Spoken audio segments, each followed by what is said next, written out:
Nicholas is going to flip. Yeah, pretty much. Oh no! Everybody just does something. Every time you turn off, you want to do something. Small stuff. Whole time. That's great. Fantastic. Well, I'm ready to get this car going here. All right, let's go. Yeah. Let's do it. Rock and roll, Brad. Let's go. You guys have to tell me twice. We're just waiting on them to close the gate, and hopefully we can get out. There's a small storm cell coming, so hopefully we can get around that.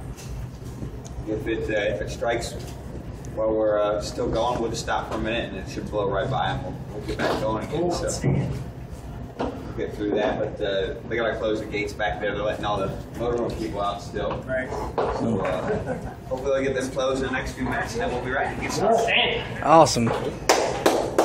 We get it. So yesterday, in that race, I was pretty happy, wasn't it? Yeah, we had a decent car. We didn't have as good a car as Dale and Tony did, but we had a pretty good car.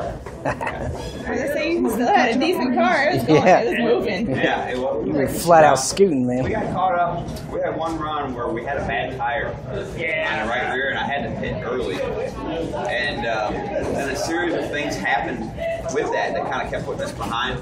Because we had to pit early, there's a car that stayed out. And he had us trapped the lap down, which was fine because he was going to have to pit within the next lap or two. But then the 51's run out. So that trapped us a lap down. We got through that and got our lap back. And then the way the sequence played out, everybody only had to do one stop and we had to do two stops. Because all the yellows that came in the middle of the race kind of lengthened everybody else's sequence, where they were able to go further on gas than we were. So we had to do an extra stop, so that put us in the back again. So it just it kept compounding. So just one of those deals to be able to get out of there in 13th was probably not too bad, all things considered. But I think we probably could have ran 5th or 6th. Yeah. So just sometimes you have those days where everything goes against you. Yeah. And you're just kind of like in damage control. Considering all those things, yeah. How do you stick past the accident? That's pretty hairy. The track was so slick. The way that these tires are, the cars rely. We're going so fast. So I guess I should explain this. We're going so fast because the engines are making about 900 horsepower. And the cars are making about 2,500 pounds of downforce. So that means we generate probably 70 or 80% of our grip through aerodynamics instead of mechanical grip, instead of through the tire. So the problem with that is that Goodyear has to come back and change the tire to make that work. So they have to build this really hard tire to deal with all the load from the aerodynamics. Well, that also takes more grip away from the tire. And so when we get running in a pack, like on the restarts and all that, where you saw all the wrecks, there's no clean air.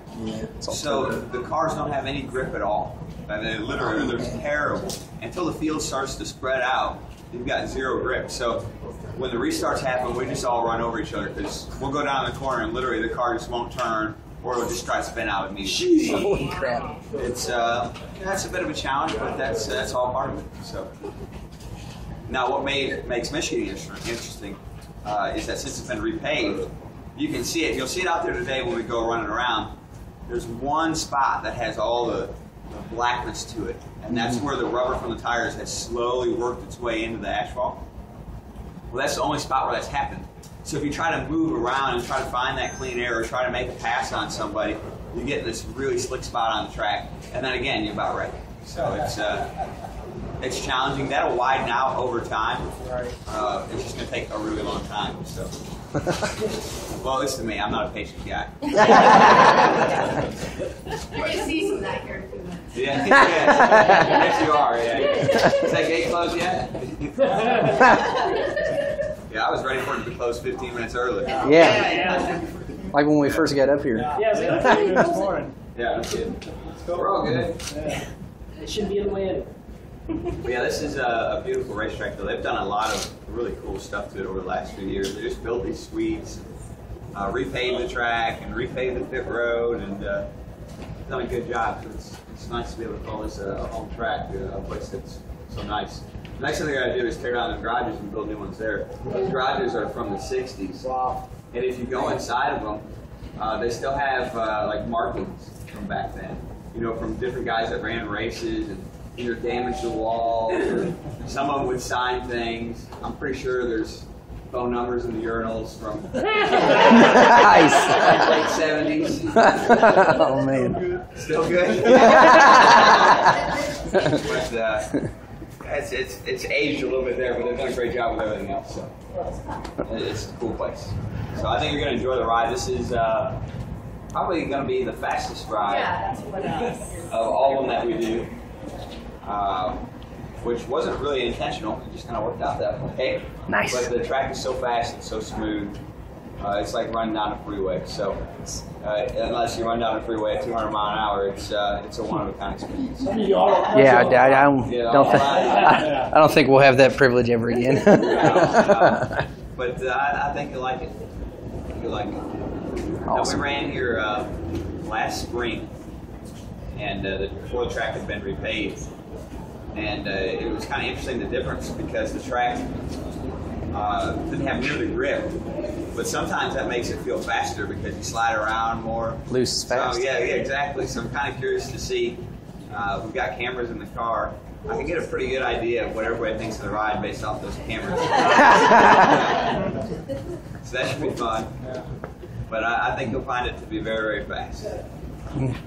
We were at Charlotte a couple weeks back, and I thought it'd be a great idea to take my crew chief for the cup car and put him in the right side and take him for a few laps. He didn't think that was a great idea. No, he didn't appreciate it. No. Well, I wanted him to know what I go through. They're always telling me to, kind of shut up and drive. It's not that bad.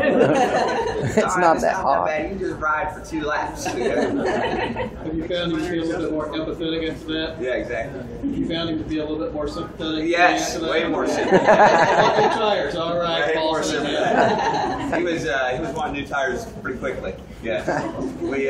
I also put in, what's funny to me is to put in engineers, So I put one of the engineers in the cars. And they do all the computer stuff. They don't really get out and get their hands dirty, so I joke with them all the time on that stuff. And they're always recommending things to the car to make it faster. That I look over and say, do you really have any idea what that does? You know what the computer's like? And I know the computer says it goes faster that way, but I don't feel that way. So I put one of them in and went the fastest we've ever gone. We got up to like 192 with him. But that was like an average lap, not a top speed. And I think he had a whole new appreciation as well. Hey. I've noticed he's a lot quieter now when we're brainstorming. Yesterday in the drivers' meeting, what did you think about Carl Edwards' questions about the? I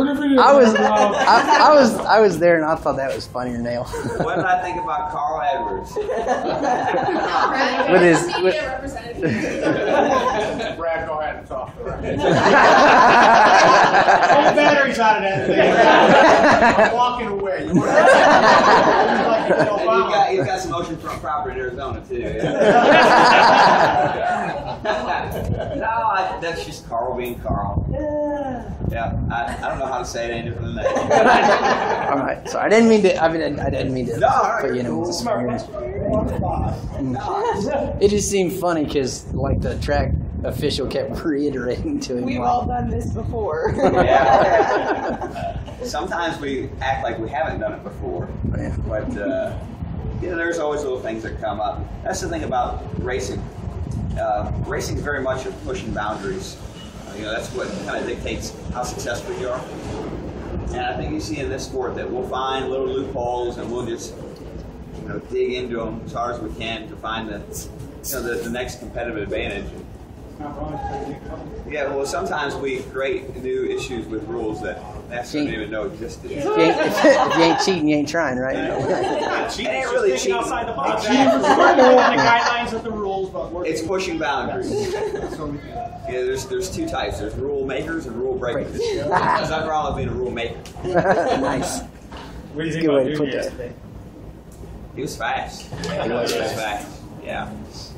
I got by him on the first run, and I thought he was going to be really bad. He told me before the race he didn't think his car was very good, and I passed him on that first run. Yeah, it doesn't look very good. And then from there, they must have done something because his car just took off. So he was definitely the fastest car. Living where you live in Mooresville, how big was the party you think last night? What did you miss? Ooh, I don't know. I didn't really check in. Think your house is still standing? Yeah, I'm pretty sure of that. I bet they'll probably party tonight. That'd be my guess. Yeah. Yeah, which is another reason why I need the rain through. To get back to the old Whiskey River? Yeah, to get back to the western town, yeah. But we'll see. Well, I know I wouldn't have gotten any sleep last night. They probably partied a little last night. Knowing Dale, he gets pretty tired after races, so he's not real energetic. So I'm sure they're probably doing something tonight. But it was good. It was a great race to watch. I watched the replay of it this morning. And man, there was all kinds of action. There was a fire. Oh, yeah. Yeah, man. Did you see that? Yeah. Where was it? Right here? Yeah, pit room. Yeah, I did. Yeah. Was he good? I don't know. But no, I thought it was a good race. Brad, what's your favorite track to run at? I like any place I win. Any place I win. Both of these are pretty fun. I've been won here in a cup car, so that can get pretty frustrating after a while. But I think we've got a great shot at it. I think I've got a really good team. Our cars right now aren't really where we want them to be, but I think they're going to take a big step forward over the next month or two. So I'm pretty excited about that. But we just got to get through this stretch right now. We got a couple of unique races coming up with Sonoma next week, which is basically San Francisco, California. It's a road course racetrack, so left and right. Yeah. And then we got Daytona coming up, so that's a restrictor plate track. And we're in Kentucky in 2 weeks, so a lot of stuff going on, a lot of different styles of racing coming up on us, and we just need to get through this little stretch here with some solid runs. And I think by the time we come back from Michigan in August, that we'll have the speed back in our cars that we need to be able to contend to win. So I'm pretty optimistic about that.